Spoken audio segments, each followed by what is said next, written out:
Welcome, everybody, to the Photoshop Tip of the Week. I am Woody Walters, and you're here with Learn Photoshop with Woody Walters. So let's get started here.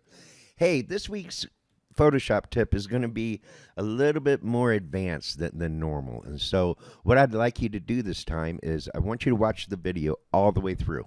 Watch it all the way through. Don't try to do anything. Just look at the content being presented to you.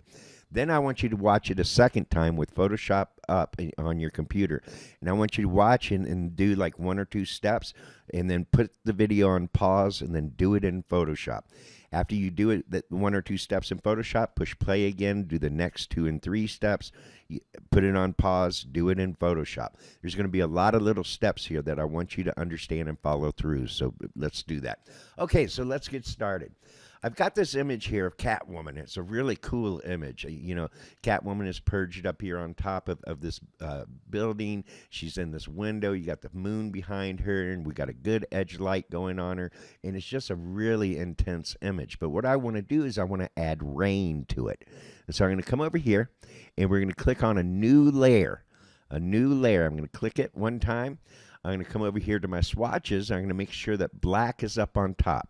Black is up on top. Then I'm going to hold down the Alt and Delete, or the Option Delete on a Mac, and we're going to fill that with 100% black. So I'm going to pause here, just catch your breath. Now we're going to go up to our menu bar, and we're going to go up to Filter. We're going to come down to Noise, and we're going to do Add Noise. Now you'll look here, I got Add Noise at about 150.96. I got Gaussian turned on, and then very importantly, I got monochromatic turned on. If that's not turned on, it's going to be color. You don't want color, you want it black and white. So make sure that's turned on and make sure you go to Gaussian. I've got 150%. I'm going to say okay.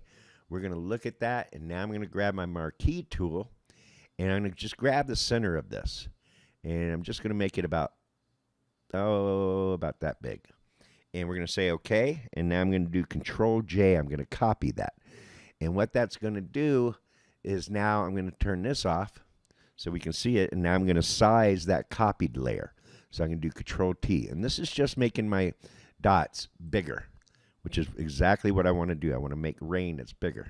So we're going to make it pretty big. We're going to go about right there. And I'm going to hit that, and I'm going to be great with that. Now we're going to come back to the menu bar. I'm going to do Filter again.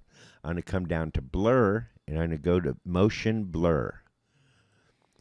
And you can see that right here, and you can see the effect that's happening right here. Now, this little wheel with a line through it gives you your direction. And so I can make it go sideways, but we want to make it look like rain, and so I almost want to go vertical, and I don't want much wind on it. So I'm going to make it go about right, we'll say about right there. I'm going to look at that. That's looking super good. I'm going to say okay.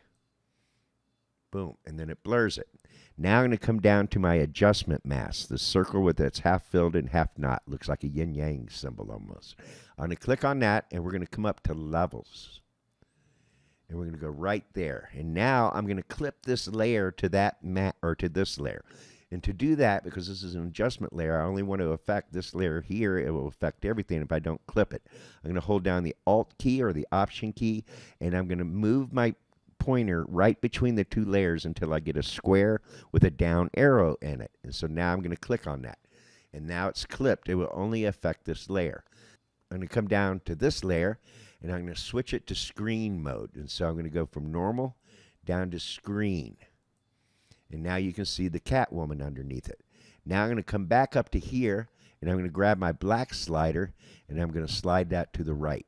And the more darker I get it, the more it's going to turn into rain. Look at that, people. That's pretty good. I can do that right there, and I can bring this back up. I'm going to go to about right there. I kind of like it there. Let's bring it back up just a little. Ooh, that's real nice. I'm going to make it a little bit hot. We're going to say okay. And now I'm going to get rid of that. I'm going to look at this. I'm going to come down to here. I'm going to lower its opacity from 100% down to about 80%. Look at that. And now I'm going to look at this. I'm going to do Control T. And we're just going to rotate that a little bit so that rain is falling more on an angle. Look at that. And if I wanted to, I can make this bigger to really make the rain look like a lot more pronounced. I'm going to give that time, and now I'm going to zoom in. Look at that.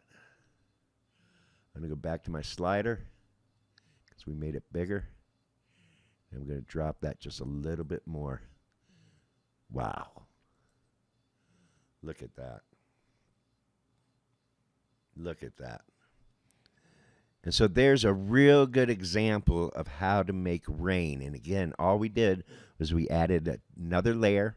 We copied a small portion of that layer and put it here and then turned off that bottom layer. Then we added noise.